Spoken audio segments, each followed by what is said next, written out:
Hello साथियों, नमस्कार, good evening. आप सभी का बहुत बहुत स्वागत है आपके अपने channel triple C WiFi study पर। तो चलिए स्टार्ट करते हैं आज के इस क्लास को। और आज की इस क्लास में 28 मोस्ट इंपॉर्टेंट प्रश्नों को शामिल किया है। ये सभी प्रश्न आपके होने वाले ट्रिपल सी एग्जाम के लिए काफ़ी इंपॉर्टेंट हैं। सो आप सभी इस क्लास को लास्ट तक अवश्य देखें। ट्रिपल सी नवंबर एग्जाम 2024 के लिए आज के क्लास नंबर 8 है। इससे पहले 7 क्लास हम आप सभी को इस सीरीज में करा चुके हैं। अगर आपने वो क्लास नहीं देखे हैं तो उन्हें भी आपको देखना है। और इस क्लास को स्टार्ट करने से पहले आप सबको बता दें, जो साथी ट्रिपल सी जनवरी एग्ज़ाम 2025 के लिए हमारा जो न्यू बैच लॉन्च हुआ है उसको ज्वाइन करना चाहते हैं तो आप सभी triple C WiFi study mobile application पर जाकर इस बैच को ले सकते हैं। ट्रिपल सी का ये कंप्लीट बैच है और अभी आपको ये 299 में ही मिल जाएगा। ठीक है, इसमें हम आपको थ्योरी क्लास कराएंगे, एमसीक्यू क्लास कराएंगे, टेस्ट सीरीज भी यहाँ पे होंगी, ई बुक्स भी आपको यहाँ पे मिलेंगे, क्लास टेस्ट भी समय समय पर होंगे। और इसमें जो भी कंटेंट रहेगा वो आपका हिंदी और इंग्लिश दोनों में रहेगा। साथ ही साथ जिनका भी एग्ज़ाम दिसंबर में होने वाला है तो आप सब दिसंबर बैच ज्वाइन कर सकते हैं। और ये बैच आपको 360 रुपये में अभी मिल जाएगा। वैसे ये बैच 599 का है, लेकिन अभी आपको मिल रहा है मात्र 360 रुपये में।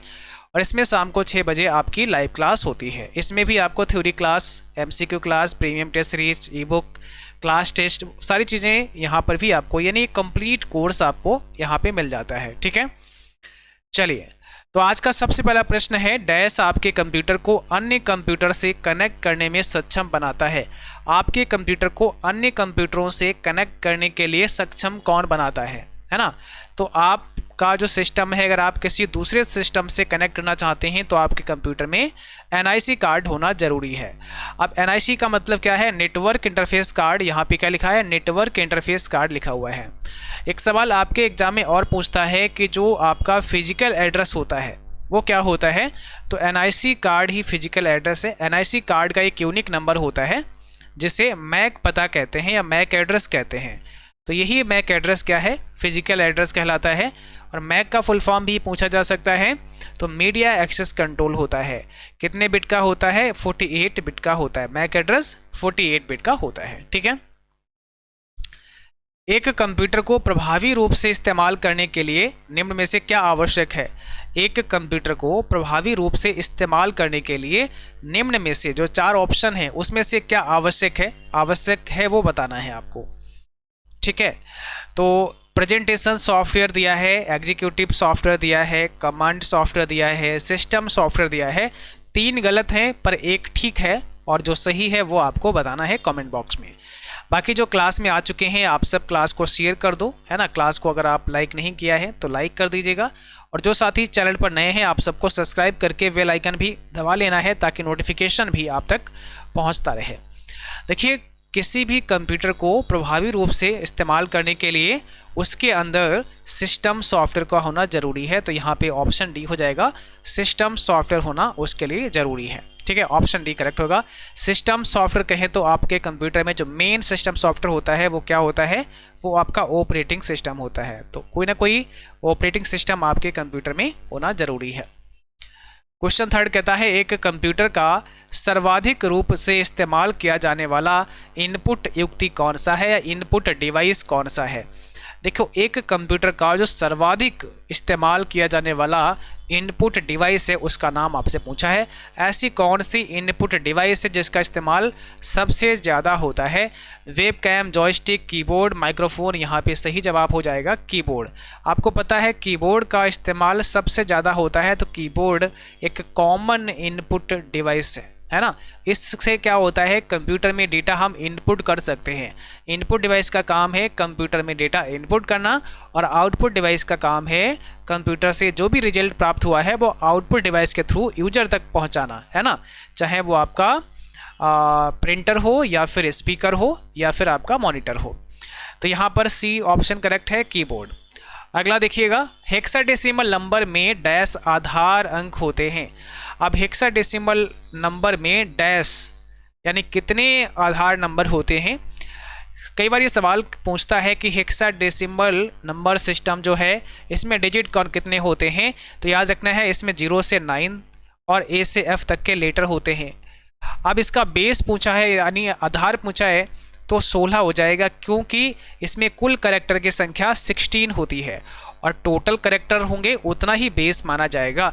जैसे अगर हम बात करें बाइनरी नंबर सिस्टम की, है ना, बाइनरी की बात करें तो बाइनरी में तो केवल 0 और 1 दो ही डिजिट होते हैं, तो इसका बेस कितना हो गया, इसका बेस 2 हो गया, आधार इसका 2 हो गया। ऐसे अगर हम बात करें ऑक्टल नंबर सिस्टम की, तो ऑक्टल में 0 से 7 तक के डिजिट होते हैं, तो इसका बेस कितना माना जाएगा, 8 माना जाएगा, आधार इसका 8 माना जाएगा। इसी प्रकार से अगर हम डेसिमल नंबर सिस्टम की बात करें तो डेसिमल के अंदर क्या होता है, 0 से 9 तक के डिजिट होते हैं, कुल मिला के इसमें 10 डिजिट हो जाएंगे, 0 भी इसमें काउंट किया जाएगा, तो यहाँ पर इसका बेस 10 बन जाएगा, ऑक्टल का 8 और बाइनरी का 2। और हेक्साडेसिमल नंबर सिस्टम में 0 से 9 और इसके बाद में A से F, तो इसका हो जाएगा 16 का। तो ये सभी याद रखना है, इंपॉर्टेंट है। अगला सवाल है MICR तकनीक मुख्य रूप से बैंकिंग उद्योग द्वारा प्रयोग की जाती है। MICR का अर्थ है, यानी जो MICR तकनीक है ना, MICR, इसका यूज अधिकांश किस में होता है, बैंकों में होता है। अब इसका जो फुल फॉर्म है वो आपसे पूछा है, तो देखिए MICR एक डिवाइस है और इसका इस्तेमाल बैंक में चेक को रीड करने के लिए होता है। तो इसका फुल फॉर्म क्या है, मैग्नेटिक इंक कैरेक्टर रिकॉग्निशन हो जाएगा, मैग्नेटिक इंक कैरेक्टर रिकॉग्निशन, यानी ऑप्शन नंबर सी हमारा करेक्ट है। अगला सवाल है रैम के संबंध में निम्न में से कौन सा कथन सत्य नहीं है। रैम के संबंध में कौन सा स्टेटमेंट ठीक नहीं है। पहला क्या है, रैम हार्ड डिस्क स्टोरेज के समान है, जैसे हार्ड डिस्क स्टोरेज है ना वैसे ही रैम है। दूसरा है रैम टेम्परेरी स्टोरेज एरिया है। तीसरा है रैम वोलेटाइल है। चौथा है रैम एक प्राइमरी मेमोरी है। कह रहे हैं कौन सा स्टेटमेंट कथन जो है वो ठीक नहीं है, सत्य नहीं है। तो देखो इसमें बाकी सब सत्य हैं, पहला ही सत्य नहीं है। रैम हार्ड डिस्क स्टोरेज के समान है, ऐसा नहीं है। रैम हार्ड डिस्क के समान नहीं होता है। रैम एक टेम्परेरी स्टोरेज है, तो ये वाला ठीक है। रैम एक वोलेटाइल है, ये वाला भी ठीक है। रैम एक प्राइमरी मेमोरी है, ये वाला भी ठीक है। ये हार्ड डिस्क के समान स्टोरेज प्रोवाइड नहीं करता है। कुल मिला के रैम के अंदर हम डेटा को परमानेंट स्टोर नहीं करवा सकते हैं, ठीक है। रैम एक टेम्परेरी स्टोरेज एरिया है। Computer program high level programming language में लिखे जाते हैं, हालांकि प्रोग्राम का ह्यूमन रीडेबल वर्जन कहलाता है। देखो कंप्यूटर के प्रोग्राम हाई लेवल प्रोग्रामिंग में लिखे जाते हैं, तो जो प्रोग्राम ह्यूमन रीडेबल वर्जन में होता है उसको हम क्या बोलेंगे, catch, instruction set, source code, word size. क्या होगा इसमें करेक्ट आंसर, सब गलत है, एक ही इसमें सही जवाब है और वो है आपका सोर्स कोड। इसको हम क्या बोलते हैं, सोर्स कोड बोलते हैं। सोर्स कोड क्या होता है, देखिए जो भी हम कोडिंग करते हैं और हम हाई लेवल में प्रोग्रामिंग करते हैं, तो जो कोड लिख रहे हैं वो तो हम रीड कर पा रहे हैं, हम लिख पा रहे हैं, वो हमारा सोर्स कोड कहलाता है। तो सोर्स कोड जो होता है वो आपका ह्यूमन रीडेबल वर्जन है। लेकिन इसी सोर्स कोड को कंप्यूटर नहीं पढ़ सकता है, तो कंप्यूटर इसको कब पढ़ेगा, जब ये सोर्स कोड आपका ट्रांसलेट हो जाएगा मशीन कोड में, यानी कि जब ये 0 और 1 की फॉर्म में चला जाएगा। जब 0 1 की फॉर्म में चला जाएगा तब कंप्यूटर इसको समझ पाएगा और तब इस कोड को इंसान नहीं समझ पाएगा, है ना। तो इसलिए यहाँ पर सही जवाब क्या है, जो ह्यूमन रीडेबल वर्जन है वो सोर्स कोड है आपका, ऑप्शन नंबर सी। और सोर्स कोड क्या होता है, जो आपने कोड लिखा है वो सोर्स कोड है, उसी कोड को आप ट्रांसलेट करेगा ट्रांसलेटर, जैसे कंपाइलर या इंटरप्रेटर। ओके, अगला सवाल देखो, कट और पेस्ट करते समय कट किया गया आइटम अस्थायी रूप से डैश में स्टोर होता है। जैसे आपने किसी भी फाइल या फोल्डर को कॉपी किया या फिर कट किया, तो जब कॉपी या कट करते हैं, फॉर एग्जांपल आपने कट कर लिया, तो कट होने के बाद वो जो डेटा है वो रहेगा कहाँ पे, स्टोर कहाँ पर होगा, ये आपसे पूछा गया है। तो यहाँ पर सही जवाब क्या हो जाएगा, ऑप्शन डी हो जाएगा, क्लिप बोर्ड में। देखो जब भी हम कट करते हैं या कॉपी करते हैं, तो जो डेटा कट या कॉपी हुआ है ये कहाँ सेव हो जाता है, क्लिप बोर्ड में सेव हो जाता है ना। और पेस्ट करेंगे तो क्लिप बोर्ड से वापस पेस्ट हो जाएगा, तो ये क्लिप बोर्ड में स्टोर हो जाता है। और कब तक स्टोर बना रहेगा, जब तक कि अगेन आप कट या कॉपी नहीं करेंगे या सिस्टम को ऑफ नहीं करेंगे। निम्न में से डिजिटल इंफॉर्मेशन स्टोरेज की सबसे बड़ी इकाई कौन सी है, यानी डेटा को स्टोर करने की सबसे बड़ी इकाई पूछी है, और सबसे बड़ी इन चार में से पूछी है। जो चार ऑप्शन आपके सामने हैं, इन चार में से सबसे बड़ी इकाई कौन सी है डेटा को स्टोर करवाने की। अब देखो यहाँ पे दिया है टेराबाइट, यानी इसको हम टीबी बोलेंगे, यहाँ मेगाबाइट इसको हम एमबी कहेंगे, यहाँ किलोबाइट इसको हम केवी कहेंगे, यहाँ कोई नहीं है, नन ऑफ दीज लिख सकते हैं। तो इसमें से सबसे बड़ी कौन सी है, टेराबाइट सबसे बड़ी स्टोरेज है, ऑप्शन पहला हो जाएगा। यानी टेराबाइट जो है आपकी वो सबसे बड़ी स्टोरेज मानी जाती है यहाँ जो चार ऑप्शन है उसमें से, ठीक है। अगला सवाल है, निम्न में से कौन सा एक प्रोग्रामिंग लैंग्वेज नहीं है, कौन सा ऐसा है जो प्रोग्रामिंग भाषा नहीं है। अब ऑप्शन में सी दिया है, एल्गोल दिया है, माइक्रोसॉफ्ट दिया है, कोबॉल दिया है। कौन सी एक प्रोग्रामिंग लैंग्वेज नहीं है, फटाफट से सभी को कमेंट बॉक्स में आंसर लिखना है। और जो साथी क्लास में अभी भी प्रेजेंट हो रहे हैं, क्लास को आप एक बार शेयर कर दो। क्लास को आपने अभी तक अगर लाइक नहीं किया है तो आपको क्लास को लाइक भी कर देना है। और जो साथी चैनल पर नए हैं, आप सबको सब्सक्राइब करके बेल आइकन भी प्रेस कर लेना है, ताकि जब भी कोई नई क्लास चले उसका नोटिफिकेशन आप तक पहुंचता रहे। यहाँ ऑप्शन सी होगा माइक्रोसॉफ्ट, क्योंकि माइक्रोसॉफ्ट जो है वो प्रोग्रामिंग भाषा नहीं है। माइक्रोसॉफ्ट एक कंपनी का नाम है, ना कि एक लैंग्वेज का नाम है। बाकी सी, एल्गोल और कोबॉल ये सभी आपकी प्रोग्रामिंग लैंग्वेज हैं। ब्राउज़र में करंट सेशन के दौरान आपके द्वारा विजिट किए गए वेब पेज की लिस्ट रखता है, जिसे कहते हैं। देखो, जब भी आप इंटरनेट पर ब्राउजिंग करते हैं और आपने जिस जिस वेबसाइट पे ब्राउजिंग की होती है उसकी एक पूरी लिस्ट हमारे ब्राउज़र के पास में होती है, जिसे हम किस नाम से जानते हैं, हिस्ट्री, कैच, फेवरेट्स, ट्रायल। बताइए इसमें कौन सा सही जवाब हो जाएगा, कौन सा राइट आंसर हो जाएगा। तो जो लिस्ट होती है पूरी, उसको हम क्या बोलते हैं, हिस्ट्री बोलते हैं। वो हमारे कंप्यूटर में जो ब्राउज़र है जहाँ से हमने ब्राउजिंग की है उस पर पूरी हम लिस्ट निकाल सकते हैं, तो इसको हम क्या बोलते हैं, हिस्ट्री बोलते हैं, ठीक है ना। ऑप्शन पहला करेक्ट हो जाएगा। अगला सवाल है, लाइनक्स है अब एक ओपन सोर्स ऑपरेटिंग सिस्टम है, एडोब द्वारा निर्मित एक ग्राफिकल डिजाइन टूल है, माइक्रोसॉफ्ट के स्वामित्व में बिक्री के लिए प्रस्तुत एक एप्लीकेशन सॉफ्टवेयर सूट है, कंप्यूटरों के द्वारा इंफॉर्मेशन एक्सचेंज के लिए उपयुक्त होने वाला एक्सचेंज चैनल है, एक्सेस चैनल है। तो इसमें चार ऑप्शन हैं, 3 गलत और 1 सही है, सही ढूंढकर बताना है। लाइनक्स क्या है, एक ओपन सोर्स ऑपरेटिंग सिस्टम है, सिंपल, फर्स्ट ऑप्शन करेक्ट हो जाएगा, याद रखना है। और लाइनक्स कैसा है, एक ओपन सोर्स है ना, तो यहाँ पे क्या लिखा है, ओपन सोर्स ऑपरेटिंग सिस्टम है, सिंपल। अगला देखो, कंप्यूटर सिस्टम का सबसे महत्वपूर्ण सिस्टम सॉफ्टवेयर प्रोग्राम है। कंप्यूटर सिस्टम का सबसे इम्पॉर्टेंट जो सिस्टम सॉफ्टवेयर प्रोग्राम है उसका नाम बताइए, उसको हम क्या कहते हैं। यानी अगर हम सिस्टम सॉफ्टवेयर की बात करें तो सिस्टम सॉफ्टवेयर में सबसे जो इम्पॉर्टेंट है, सबसे जो महत्वपूर्ण है, वो आपका ऑपरेटिंग सिस्टम है। अगर हम देखें, जो ऑपरेटिंग सिस्टम होता है वो एक सिस्टम सॉफ्टवेयर है और सिस्टम सॉफ्टवेयर की कैटेगरी में सबसे इम्पॉर्टेंट है। ऑप्शन यहाँ पे भी करेक्ट है। अगला सवाल है, VoIP का अर्थ क्या होता है। देखिए, VoIP एक प्रोटोकॉल का नाम है और इस प्रोटोकॉल का फुल फॉर्म आपको बताना है।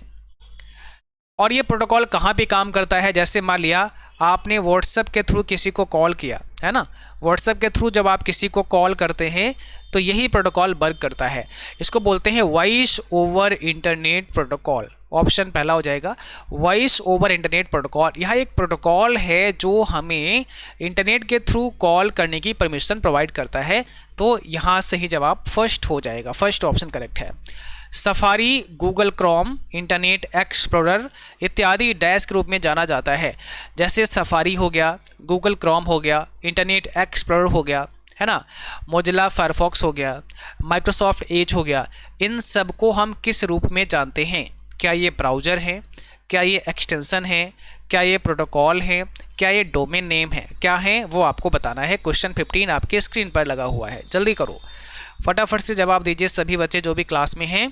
तो यहाँ पे सही जवाब हो जाएगा ब्राउज़र। ये सब क्या होते हैं, ये सब ब्राउज़र हैं। ब्राउज़र को हम अपने कंप्यूटर में इंस्टॉल करते हैं, तो ब्राउज़र भी एक प्रकार के एप्लीकेशन सॉफ्टवेयर हैं। क्या है, एक एप्लीकेशन सॉफ्टवेयर हैं जहाँ पर हम इस्तेमाल करते हैं किसके लिए, किसी भी वेबसाइट को ओपन करने के लिए, ब्राउज़ करने के लिए। जब फाइलों को कंप्यूटर के हार्ड डिस्क से डिलीट किया जाता है, कोई भी फाइल है और वो आपके कंप्यूटर के हार्ड डिस्क से डिलीट आप कर रहे हैं, तो माइक्रोसॉफ्ट विंडोज़ इन फाइलों को डैश में स्टोर करता है। तो जो आपका विंडोज़ है वो इन फाइलों को कहाँ पर स्टोर कर देता है? आपने अपने कंप्यूटर की जो हार्ड डिस्क है वहाँ से कोई फाइल डिलीट की तो वो फाइल आपकी कहाँ पर स्टोर हो जाएगी?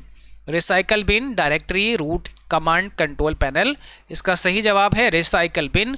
रिसाइकल बिन क्या होता है? एक प्रकार का डस्टबिन है हमारे कंप्यूटर में, और इस डस्टबिन में क्या होता है, जो भी हम फाइल को डिलीट करते हैं वो रिसाइकल बिन में स्टोर हो जाती है। क्यों? क्योंकि अगर आपको वापस से उस फाइल की आवश्यकता है तो रिसाइकल बिन से आप उसे रीस्टोर करवा सकते हैं। और मान लिया आप चाहते हैं कि हम जब भी फाइल को डिलीट करें वो रिसाइकल बिन में स्टोर ही ना हो, तो इसके लिए आपको क्या करना है, शिफ्ट दबा लेना है और अब आपको डिलीट वाला बटन प्रेस करना है। तो शिफ्ट दबा के जब आप डिलीट करेंगे तो फाइल आपकी परमानेंट डिलीट हो जाएगी। और ये सवाल भी आपके एग्जाम में आता है कि आप अपने कंप्यूटर से किसी फाइल को परमानेंट डिलीट करने के लिए कौन सी शॉर्टकट की प्रेस करते हैं?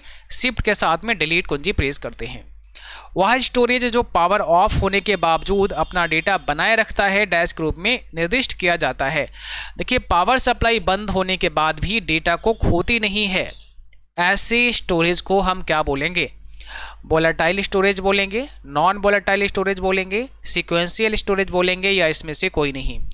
वह स्टोरेज जो पावर ऑफ होने के बावजूद भी अपना डेटा बनाए रखता है उसी को आप कहते हैं नॉन वोलेटाइल स्टोरेज। ठीक है ना? यानी जो नॉन वोलेटाइल होता है ये कैसा होता है? ये आपका परमानेंट होता है, ये परमानेंट होता है। यहाँ अगर जो पावर सप्लाई है वो बंद भी हो जाती है, सिस्टम ऑफ भी हो जाता है, तो भी हमारा डेटा डिलीट नहीं होता है। पर जो वोलेटाइल स्टोरेज है, जैसे रैम की अगर हम बात करें तो रैम के अंदर जो भी डेटा होगा वो जब तक हमारा कंप्यूटर ऑन है तब तक तो डेटा है, पर जैसे ही कंप्यूटर आप ऑफ करेंगे, शट डाउन करेंगे, रैम का सारा डेटा डिलीट हो जाएगा। जबकि जो आपकी हार्ड डिस्क कंप्यूटर में लगी हुई है उसमें कोई भी डेटा है वो कंप्यूटर बंद होने के बाद भी डिलीट नहीं होता है। इसलिए जो हार्ड डिस्क है इसको बोलते हैं नॉन वोलेटाइल। हार्ड डिस्क हो गया, पेन ड्राइव हो गया, सीडी हो गया, डीवीडी हो गया, ये सब आपकी नॉन वोलेटाइल हैं। जबकि रैम आपका कैसा है? वोलेटाइल है, यानी टेम्परेरी है। निम्न में से कौन डेटा स्टोरेज की सबसे छोटी इकाई है? अब इसमें से एक ऐसी है जो सबसे छोटी इकाई है। इन चार में से सबसे छोटी इकाई कौन सी है? टेराबाइट दिया गया है, किलोबाइट यानी केवी दिया गया है, मेगाबाइट यानी एमबी दिया गया है, और गीगाबाइट यानी जीबी दिया गया है। सबसे छोटा बताइएगा। तो सबसे छोटा यहाँ पे कौन सा हो जाएगा? केबी हो जाएगा, केबी। उसके बाद क्या हो जाएगा? एमबी हो जाएगा। उसके बाद क्या हो जाएगा? जीबी हो जाएगा। उसके बाद आपका टीबी हो जाएगा। तो सबसे छोटा केबी है, फिर एमबी है, फिर जीबी है, फिर टीबी है। ठीक है, तो यहाँ पर केबी मतलब किलोबाइट हो जाएगा, सबसे छोटी इकाई है। एम कवच से क्या आशय है? एम कवच शब्द से क्या आशय है बताइए? एम कवच से क्या आशय है? देखो, एम का मतलब यहाँ पे क्या है? मोबाइल है, और कवच का मतलब है यहाँ पे सुरक्षा, है ना? तो मोबाइल की सुरक्षा के लिए एक एप्लीकेशन है, तो इसमें सही जवाब हो जाएगा मोबाइल ऐप। यहाँ दिया है, बस यही आपको कर देना है, मोबाइल ऐप।